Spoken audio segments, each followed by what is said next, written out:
अब्दुल रहीम खान खाना, यही नाम था, वास्तविक नाम था रहीमदास जी का। रहीमदास जी अकबर के नवरत्नों में से एक थे।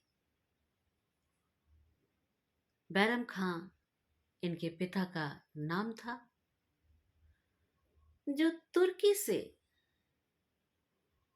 से हिंदुस्तान में आकर हुमायूं की सेना में भर्ती हुए थे। हुमायूं को अपने शासन को स्थापित करने में इन्होंने बहुत मदद की और बाद में इनके पुत्र अब्दुल रहीम खान खाना ने उनकी जो मुगलों के प्रति भक्ति थी उसको आगे बढ़ाया। किशोरावस्था में ये अकबर के संरक्षक भी रहे और बहुत साथ दिया अकबर का। और इनकी विशेषताओं, इनके प्रतिभा, इनकी साहित्यिक रुचि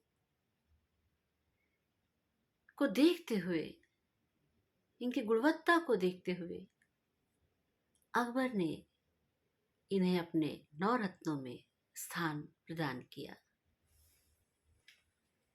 रहीमदास जी के दोहे बहुत ही आदर्शवादी, नीतिपरक और जीवन मूल्यों से भरे हुए थे, जो आज भी हमें जीवन के प्रति अनेकानेक रास्ते, मार्ग, संदेश देते हैं, जिनको यदि हम ध्यानपूर्वक समझें तो इतनी गूढ़ बातें, इतना दर्शन इनके दोहों में है कि वह पीढ़ी दर पीढ़ी आगे की तरफ बढ़ते जा रहे हैं और हर पीढ़ी के लिए एक सीख उसमें मिलती है जो जीवन मूल्यों से संबंधित होती है।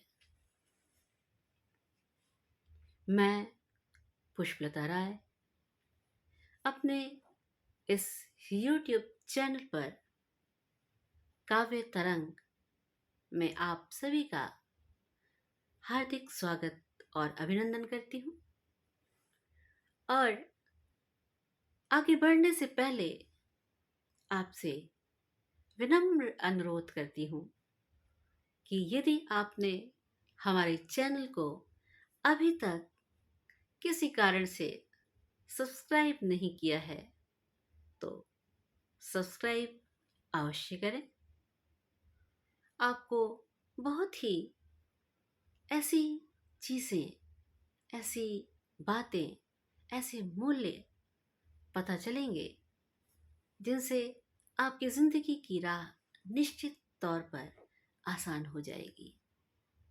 शुरू करते हैं रहीमदास जी के कुछ नीतिपरक, मूल्यपरक दोहे, जिन्हें आप धैर्य के साथ गौरपूर्वक सुनिएगा और समझिएगा।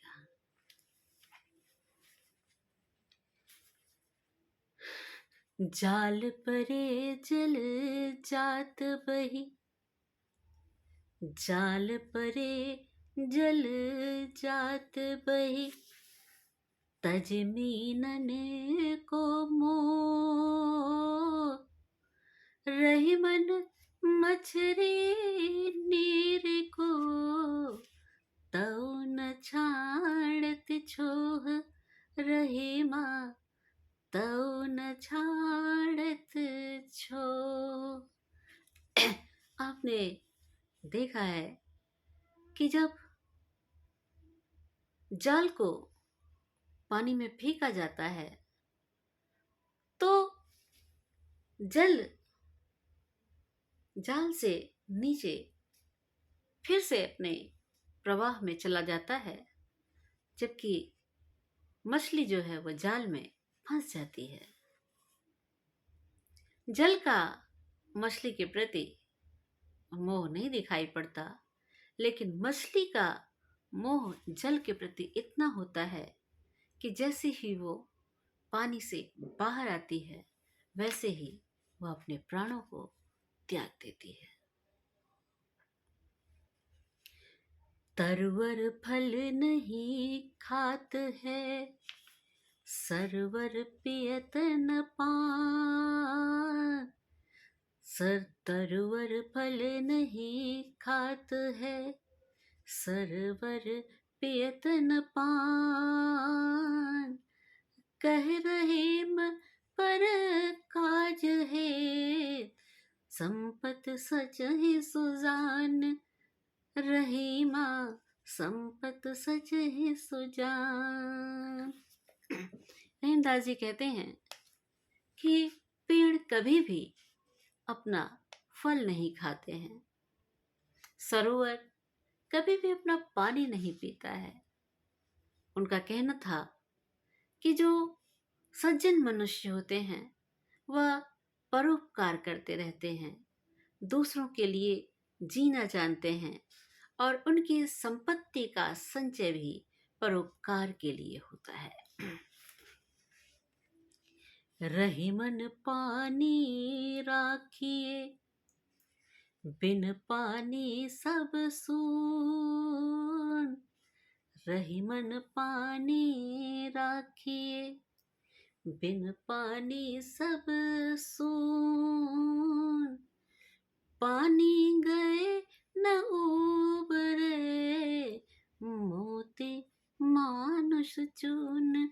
रहीमा मोती मानुष चून। बड़े ही गूढ़ दोहा है ये। इसका जो पानी शब्द है वह कई अर्थ रख रहा है। श्लेष है, मनुष्य के अर्थ में उसकी मान सम्मान और इज्जत है। बहुमूल्य रत्नों के अर्थ में उसकी आभा, उसकी चमक है। और अपने मूल रूप में जल जो सबके लिए जीवन है। रहीमदास जी का कहना था कि ये जो पानी है तीनों का बरकरार रहना चाहिए। यदि इन तीनों में से पानी निकल जाए तो वह बेकार हो जाता है। मनुष्य तभी तक मनुष्य है जब तक कि उसकी इज्जत बरकरार है। इज्जत के बिना उसका जीवन नहीं है। कोई भी रत्न तब तक बहुमूल्य दिखाई पड़ता है, अमूल्य दिखाई पड़ता है जब तक कि उसकी चमक रहती है।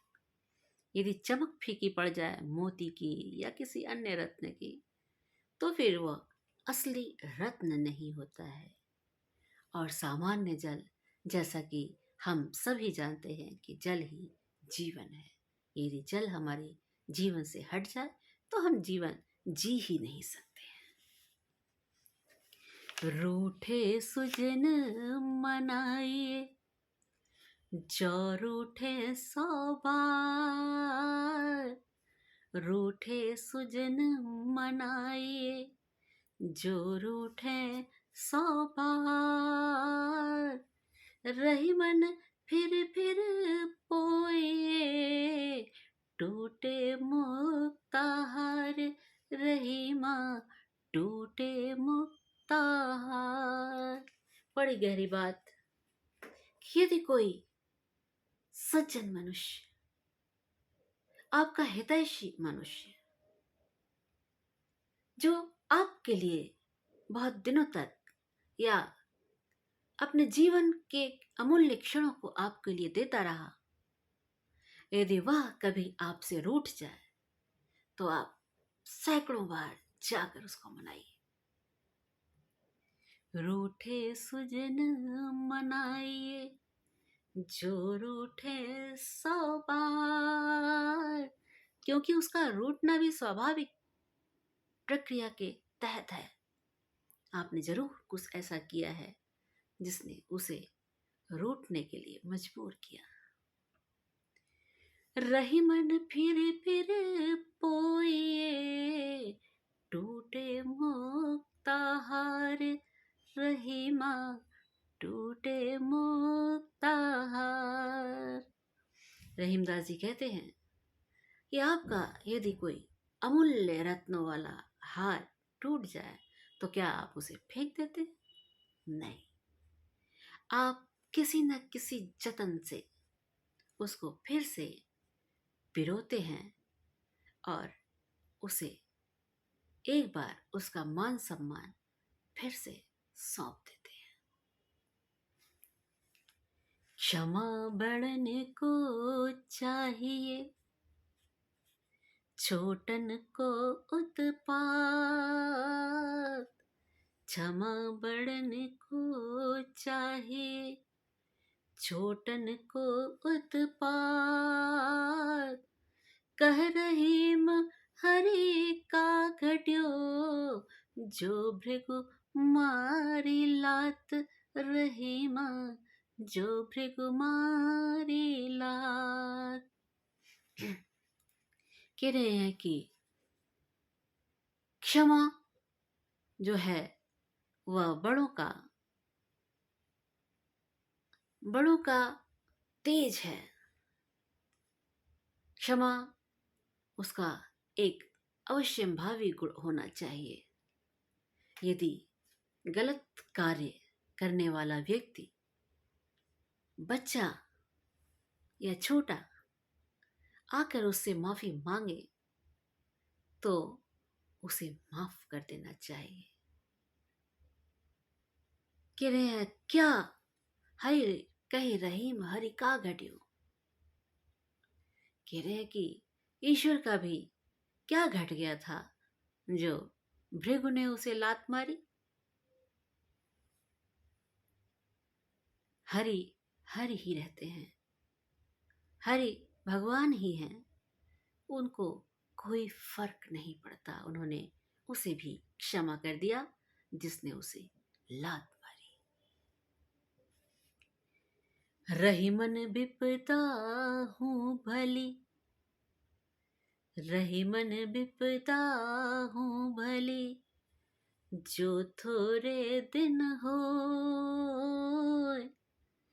हित अनहित या जगत में, जान परत सब कोई, रहीमा जान परत सब कोई।